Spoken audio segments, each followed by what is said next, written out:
Dear soul, come closer. I know there is a name sitting quietly at the edge of your thoughts right now, one you didn't invite, one you can't quite explain. And that is exactly why you're here. I am Kaelon, one of the elders of the ARCTURIAN Council, and I have been waiting for this moment with you. By the end of our time together, you'll understand why this soul is returning to your life right now, what your acceptance of their request truly activates, and why this reunion was written into your path long before you arrived in this lifetime. But first, let me share something I've observed across many ages, something that might bring you comfort. When someone from your past grid re-enters your timeline carrying a request, your first instinct is often to close the door. That instinct makes sense. The old wound is still tender. Your heart remembers. And so it reaches for protection before it reaches for understanding. There is nothing wrong with that. It means you are human. It means you felt something real. But I want you to stay with me a little longer, because what feels like an unwanted return may be the very closing you have been quietly waiting for. Something guided you to this transmission, not by accident, but because part of you already senses that this moment matters, that the name surfacing in your mind, the memory arriving without reason, the feeling in your chest you cannot quite name, these are not disturbances. They are signals. If these words are landing somewhere true inside you, stay with me until the end. I have more to share with you, and I am grateful you are here with me now. When someone from your past unexpectedly reappears, an old friend, a former lover, a family member you drifted away from, someone who hurt you, or someone you hurt, there is a moment, just before you respond, where everything inside you goes very still.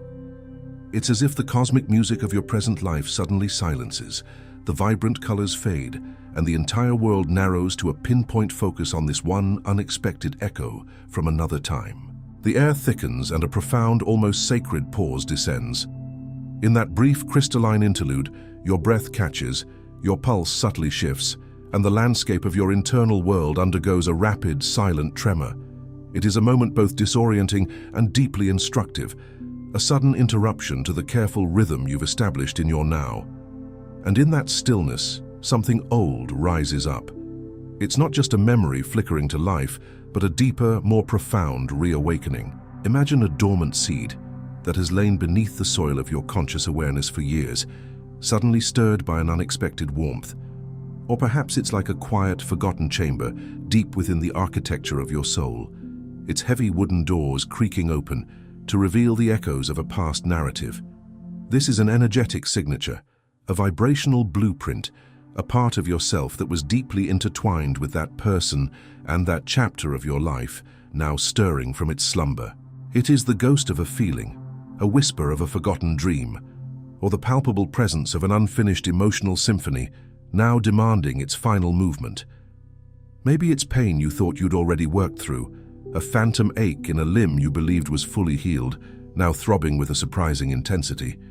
Perhaps it's anger that surprises you with how fresh it still feels, like a smoldering ember that, despite years of apparent dormancy, still holds a powerful volcanic heat just beneath the surface. It might be longing, the kind that makes you question the very foundations of your past decisions, wondering whether you closed that chapter too soon, whether a different choice might have led to a profoundly altered destiny, or whether you were truly right to walk away. And sometimes it's simply the strange, disorienting feeling of being pulled backward through time, a temporal distortion where you stand firmly rooted in your present life, while some older, less evolved version of yourself quietly, almost imperceptibly, reawakens within you. It's as if the ancient roots of your being are being momentarily uprooted, exposed to the light of the present moment. I've witnessed this moment in so many souls, in countless eyes that reflect a sudden shift from present peace to past turbulence, or sometimes even a flicker of rekindled hope. And I want you to know something gently but clearly, with the full weight of compassion and understanding. Whatever you're feeling right now, whether it's the bewildering fog of confusion, the heavy cloak of grief, the sharp stab of fear, or even the tender, unexpected bloom of hope, none of it means something is wrong with you. Quite the opposite, in fact. It means you are exquisitely human, a being capable of profound connection and deep emotion. It means you loved, truly and deeply, and you were irrevocably shaped by that loving, even if the shaping included scars. And now, life, in its infinite wisdom, is offering you something you didn't ask for and may not feel ready to receive. It is a spiritual assignment, a sacred mirror held up for your reflection, appearing precisely when the universe deems you capable of truly seeing what it reflects. Most people assume that when the past comes back, when a figure from a closed chapter reappears, it must mean something went wrong in their healing journey. They might fear they didn't heal as much as they thought, perhaps merely bandaging a wound rather than truly mending it. Or they might fall into the belief that fate is a cruel puppeteer, intent on reopening wounds they carefully, painstakingly stitched, closed with thread of resilience and time. But after witnessing this pattern across many lives and many ages, from the young to the ancient, I've come to understand something entirely different, something far more grace-filled. What often feels like an unwelcome intrusion, a rude awakening from a hard-won peace, is often in truth a sacred invitation. What feels like a wound reopening, tearing away the careful work of years, is often actually a wound finally ready to be cleaned all the way through, to be fully disinfected and allowed to heal from its deepest core. It is the universe providing the precise conditions for a completion that was previously unattainable. You see, when we leave something unresolved, not out of weakness or a lack of effort, but simply because we weren't emotionally, spiritually, or even practically ready to address it, or because the external circumstances didn't allow for true, complete closure, something profound in the soul keeps a quiet, meticulous record of it. This isn't a punitive ledger designed to punish you for past failures. It's not a spiritual anchor meant to hold you back from future joy. Rather, it is a vibrational echo, a persistent energetic tether, simply because love, in all its multitudinous forms and expressions, deserves to be completed, to find its full energetic circuit. This holds true even for love that inflicted deep hurt. It applies even to love that ended badly, leaving a trail of shattered dreams. And it especially applies to love that never quite became what it was meant to be, remaining suspended in a state of unrealized potential, a song that faded before its final, resounding chord. The soul yearns for wholeness, for all its narratives to find their authentic resolution. Therefore, when someone from that unfinished story steps back into your awareness, whether physically or energetically, it may not be an accident at all. It may be life, acting as a wise and infinitely patient teacher, gently placing before you precisely what you've quietly, perhaps unconsciously, been carrying. It is the universe, in its compassionate wisdom, whispering, "Here is your chance, if you truly want it, to finally set this down. Here is the moment to release the burden, to untie the knot, to complete the sacred circuitry of this love." It is an opportunity for liberation, a chance to shed a weight you didn't even realize was still pressing down on your shoulders, hindering your full ascent. I know this isn't easy to hear. Every fiber of your being, every protective instinct, refined through past pain, wants to coil defensively, to double down on the distance you worked so hard to create. You built walls, you dug moats, you established boundaries that felt like life rafts, and I want to honor that protection. It came from somewhere real, from a place of genuine vulnerability and a need for self-preservation. It served you. But I also want to offer you another, more expansive way of seeing this moment, a spiritual reframing. This is not a threat seeking to undo your progress. It is not a step backward into old patterns and pain. Instead, consider it a sacred threshold, a liminal space, a doorway. A threshold between who you were in that story, the version of you that endured, learned, and perhaps was wounded, and who you are now, a soul more resilient, wiser, and more deeply integrated than ever before. It is the bridge you must cross to fully claim the spiritual sovereignty of your present self, leaving the echoes of the past not as burdens, but as stepping stones. Many of you have been living with something in the background of your consciousness for years, perhaps even decades. It might be a name you intentionally don't say out loud, a memory you meticulously sidestep in conversation, or a subtle recurring loop that plays quietly in the mind before sleep, a silent film reel of what-ifs or if-onlys. You told yourself you were over it, and in many ways you are. You have moved forward, established a new life, found new joys. But there's a crucial, often overlooked difference between merely moving on and truly moving through. One is like diverting a river around an obstacle, leaving the obstacle behind, untouched and unresolved. The other is like flowing directly through the core of the obstacle, transforming it, integrating it, purifying the river at its source. Moving on often leaves something behind, a piece of your energy, a fragment of your story. Moving through, however, completes something, bringing it into wholeness. This is what unresolved loops often feel like. They're not always dramatic, overtly painful, or even consciously acknowledged in obvious ways. They are just present, a slight, almost imperceptible heaviness that settles in when something reminds you of them, like a faint shadow crossing the sun. You might carry a subtle guarded quality into new relationships without quite knowing why, an invisible shield that prevents full vulnerability. There might be a particular story about yourself, a foundational narrative that was unconsciously written in that old chapter, and despite your growth, has never been fully rewritten or updated to reflect the enlightened being you are today. These subtle echoes drain your energy, much like a small persistent leak in a beautiful vessel. And now this person is back, perhaps in a simple message that lands unexpectedly in your inbox, a chance encounter in a shared space, a mutual friends gathering that you can't avoid, or simply in your thoughts, appearing more often and with greater insistence than you'd like to admit. And something deep within you, your soul's quiet intelligence, is asking a profound question. What do I do with this? How do I respond to this unanticipated return, this echo from a time I thought was long past? What I want to offer you today are some gentle, yet powerfully effective ways of meeting that question. Not with urgency, not with pressure to perform, but with the profound care and intentionality this pivotal moment truly deserves. Because how you choose to meet the past, how you engage with these resurfacing echoes, has everything to do with how freely, how joyfully, and how unburdened you will move into your future. It is a defining moment, a choice point that impacts the very trajectory of your soul's journey. The first thing that has consistently helped many souls navigate this delicate situation is simply allowing yourself to fully feel what this unexpected reappearance is bringing up before doing anything at all. Before sending a reply, before formulating an explanation, before retreating or advancing, pause.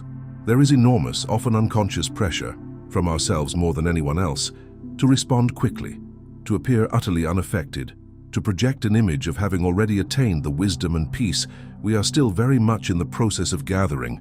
We fear appearing weak, unresolved, or still entangled, but what I've observed across countless individual journeys is that the most genuine, most profoundly healing encounters with the past begin not with an external response to the other person, but with an honest, courageous, and deeply compassionate conversation with yourself. This internal dialogue is the bedrock upon which true resolution is built. Sit quietly, if you can, in a space where you feel safe and unhurried. Close your eyes, take a few deep centering breaths, and simply ask your heart, what am I actually feeling right now? Do not filter, do not censor, do not try to intellectualize or rationalize.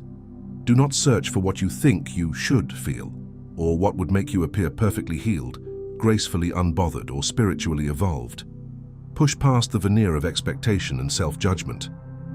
What is genuinely, authentically, emotionally here within you in this very moment? You might find a wave of overwhelming grief for what was lost, for the dreams that shattered, or the future that never materialized. You might find a sharp, searing anger that surprises you with its undiminished intensity, a fire you thought had long since been extinguished. You might discover something far more tender and complicated, a tapestry of emotions that doesn't have a clean, easy name, a bittersweet blend of nostalgia, regret, and enduring affection. Give yourself full, unconditional permission to feel all of it, every raw, uncomfortable, beautiful facet. Write it down in a journal if that helps to externalize and process the internal storm. Speak it aloud in a private, sacred moment, giving voice to the unspoken burdens. Let it move through you like a powerful river, observing its flow without judgment, without analysis, simply allowing. This, dear one, is not a sign of weakness. It is the most profound act of genuine strength, the first courageous step on the path of authentic healing. You cannot bring true closure to something you haven't first fully acknowledged and deeply felt. The feeling you meet with such honesty and courage today, the emotion you allow to surface and flow, is precisely the feeling that will no longer have the power to ambush you unexpectedly tomorrow or to subtly dictate your choices in the future. You are taking back your power by meeting your truth. Once you've given yourself that profound honesty, once you've truly sat with and acknowledged the inner landscape of your emotions, something else becomes wonderfully possible. You can then begin to ask a deeper, more discerning question, one that brings clarity and empowerment. What part of this situation, this resurfaced echo, is actually mine to resolve, and what part belongs to the story itself, to the other person, or to the grand tapestry of life's unfolding? It is a liberating truth that not everything needs to be spoken directly to the other person.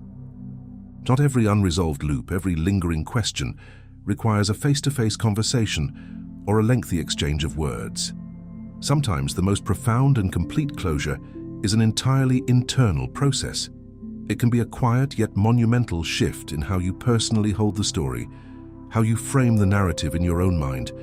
It might be a conscious decision about what meaning you choose to carry forward from that experience and what you consciously release. Or it could be a quiet internal release of the version of yourself that was wounded or entangled in that past chapter, gently unhooking from that identity.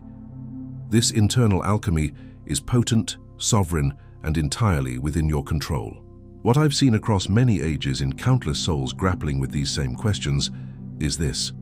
We often mistakenly believe that we absolutely need the other person's understanding, or their sincere apology, or their explicit acknowledgement of what happened in order to truly be free and find peace.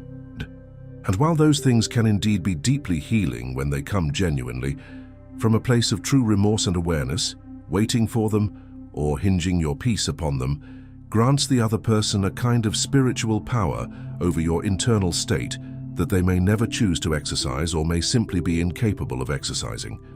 This external dependency can become a subtle but profound prison of your own making. You have the inherent ability, far more than you currently know or give yourself credit for, to reach a place of genuine, unshakable peace about what happened, about that chapter of your life, without the other person ever needing to meet you there emotionally or intellectually. This isn't to say that what they did doesn't matter, or that the hurt they caused wasn't real or significant.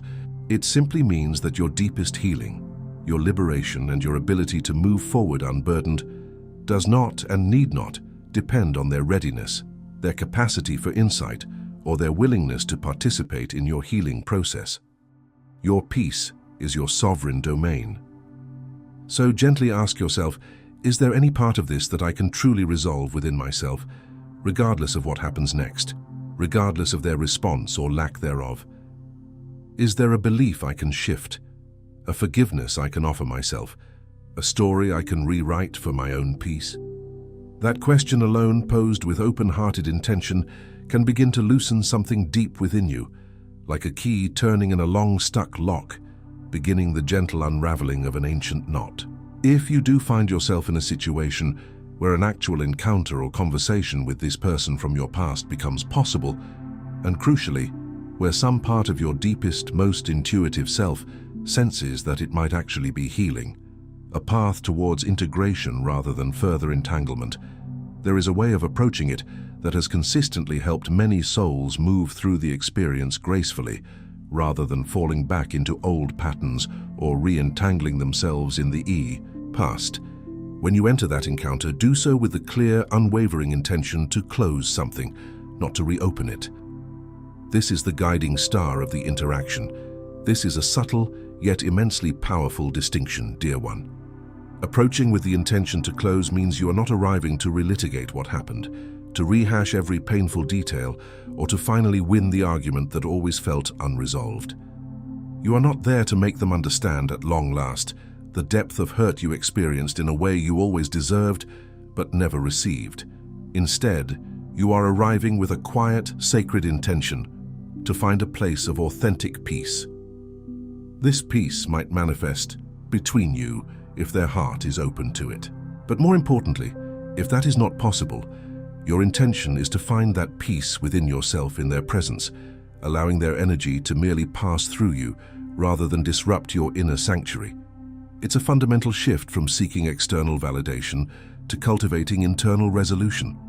Before such a conversation, even if it's just a brief exchange, take a precious moment to set a gentle, unwavering intention inside yourself. Let it be a quiet, internal vow. Something as simple yet profoundly powerful as, I am here to bring peace to this, not to extend or amplify pain. I am here to complete something, to bring it to its natural conclusion, not to prolong or extend it. Let this intention be a silent prayer, a sacred affirmation that anchors you firmly in your highest purpose for the encounter. You don't need to say this intention out loud. You don't need to explain your inner purpose to them, for it is not about them needing to understand your process. Simply carry it within your heart, like a guiding light. It will quietly, yet profoundly, shape everything about how you show up, how you listen, how you respond, and how you hold your energy in that space. Your presence will become a container for transformation, whether they are aware of it or not. Here is something else I want to offer gently, because I know it can be one of the most difficult, most challenging aspects of these encounters, requiring a stretch of the heart that feels almost superhuman. The possibility of cultivating compassion for the other person even, and especially if they were the one who caused you significant hurt. I am not asking you to excuse what they did. I am not asking you to minimize your pain, or to pretend that the hurt wasn't real, wasn't significant, or didn't leave a lasting impact. Your truth remains sacred. What I'm inviting you to consider, with an open mind and a courageous heart, is whether, somewhere beneath the layers of your righteous pain and their perceived actions, you can touch even a small, fragile thread of understanding for how they became the person who caused that hurt. Can you see, even if only for a fleeting moment, the woundedness within them that might have driven their actions? It is a profound spiritual truth, universally observed across the human experience. Every person who has wounded another was themselves, somewhere along their own journey, wounded. Their capacity to inflict pain often stems from the pain they themselves carry, often unknowingly, often from their own unhealed past. This understanding does not for a single moment erase their responsibility for their actions, nor does it invalidate your experience, but it can, in a miraculous way, begin to dissolve some of the immense weight you've been carrying, because resentment, however justified, however logical, is a very heavy, corrosive thing to hold within your own spirit for a very long time. It is like carrying a hot coal in your own hand, hoping it will burn the other. Many souls find that when they stop trying to forgive, which can often feel like a large, overwhelming, forced act of spiritual gymnastics, and instead simply begin to understand, the forgiveness comes quietly, organically, on its own. It doesn't arrive as a door swung open dramatically all at once, in a sudden flash of divine light. Rather, it emerges as a gradual loosening, a slow, gentle exhale of tension that you didn't even realize you were holding. It is a subtle softening around the hard, rigid edges of something that once felt impenetrable. It is like the slow thaw of winter ice, revealing the fertile ground beneath. You don't have to rush this process. You don't have to arrive at a state of perfect compassion or complete forgiveness today or even tomorrow. Simply hold it as a luminous possibility, a distant point of light somewhere on the horizon of your healing journey, and trust that it will come when your heart is truly ready, when the ground has been prepared for its gentle unfolding. There is also a particular kind of grief that often needs tending when the past unexpectedly returns, and I want to name it gently, with deep reverence, because it frequently goes unacknowledged, hidden beneath layers of more obvious emotions. When we encounter someone from a significant chapter of our past, especially one laden with emotional resonance, we are not only meeting them as they are now, in their current form, with their current life.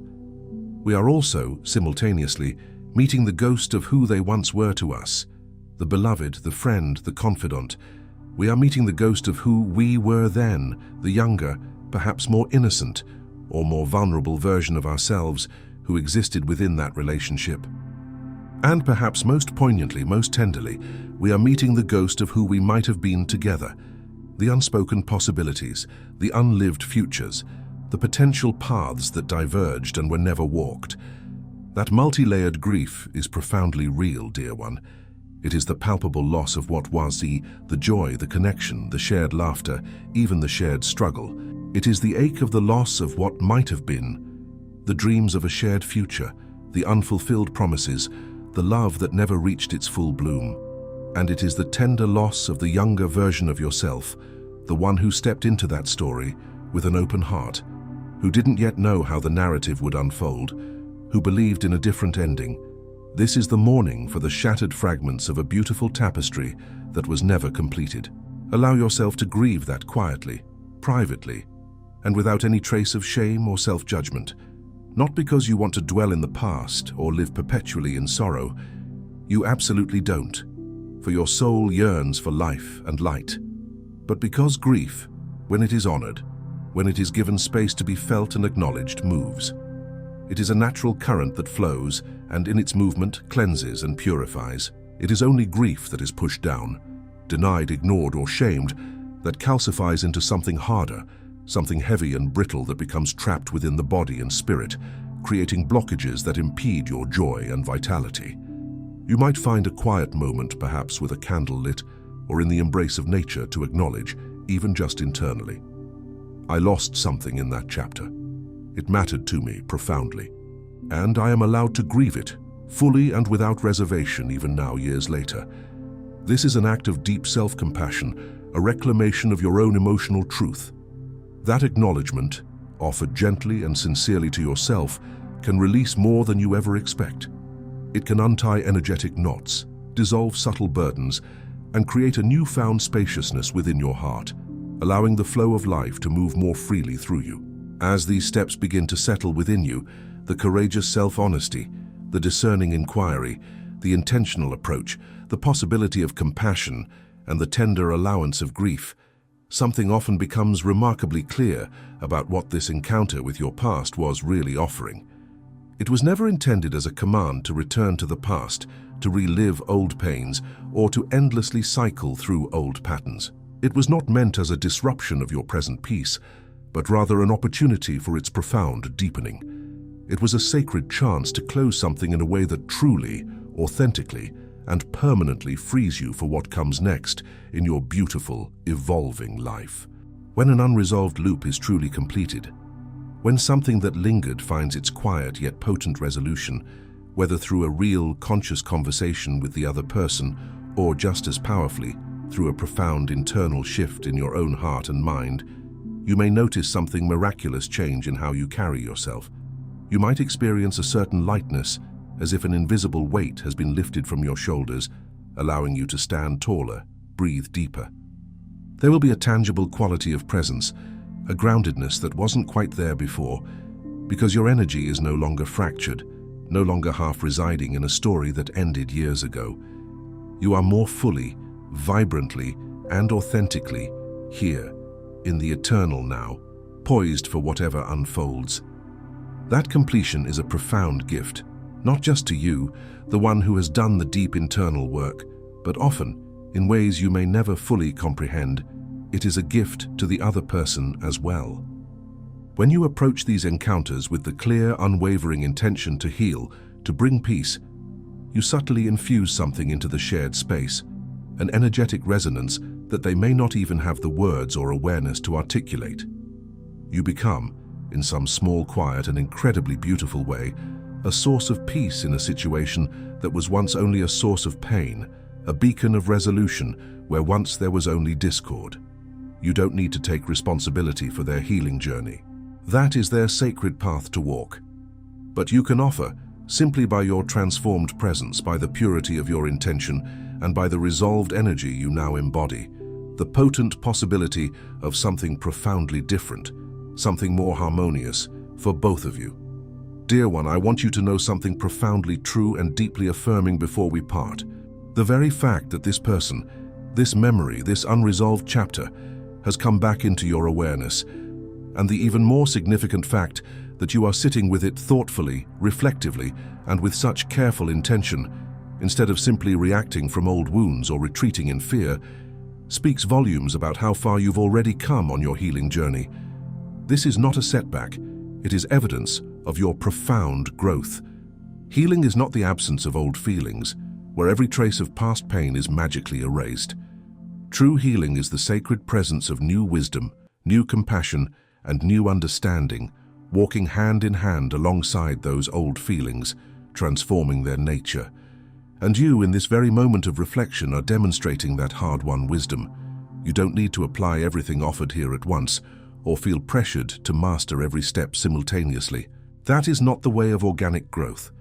Take what resonates with your heart today, what feels like a gentle whisper from your soul. Let the rest simply rest nearby, like seeds in a fertile field, available to you when you are ready to tend to them. Spiritual growth is not a performance you complete in a single heroic sitting. It is a slow, faithful, and immensely patient tending, like returning each day to water something precious you've planted, trusting implicitly that deep, strong roots are growing, spreading, and anchoring you, even when you cannot yet see them with your physical eyes. Whatever happens in this encounter with your past, whether it evolves into a real, meaningful conversation, a quiet, internal release, a letter you write with honest tears and then decide never to send, or simply a conscious, empowered decision to carry the story of that chapter differently within your own heart, trust with every fiber of your being that you have everything inside you that is needed to walk through it with grace, with integrity, and with profound self-compassion. I've watched countless souls face these challenging, transformative moments. Every single one of them, with courage and persistence, found their way through. Not perfectly, for perfection is an illusion. Not without tears, for tears are the soul's cleansing rain, but through. And you, dear one, will find your way through too. You were not brought to this sacred threshold to be broken by it, to be diminished or defeated. You were brought here to be freed by it, to claim a deeper, more integrated version of yourself. Go gently, give yourself abundant time and space. And remember that peace with the past is not something you earn through suffering, through penance, or through endless self-recrimination. It is something you allow in small, honest, compassionate steps whenever your heart and spirit are truly ready to embrace it. Before we part, I have a small request. If something here touched you, share it in the comments, not for me, but for yourself. Writing it makes it real. And if you see someone else's words below, offer them a moment of your warmth. We grow faster when we grow together. If someone you love needs to hear this, pass it along. Sometimes the greatest gift we give is simply sharing what helped us. And if you'd like to continue these conversations, subscribe. I'll be here whenever you need. Thank you for sitting with me today. Carry what serves you. Return whenever you wish. You are always welcome here.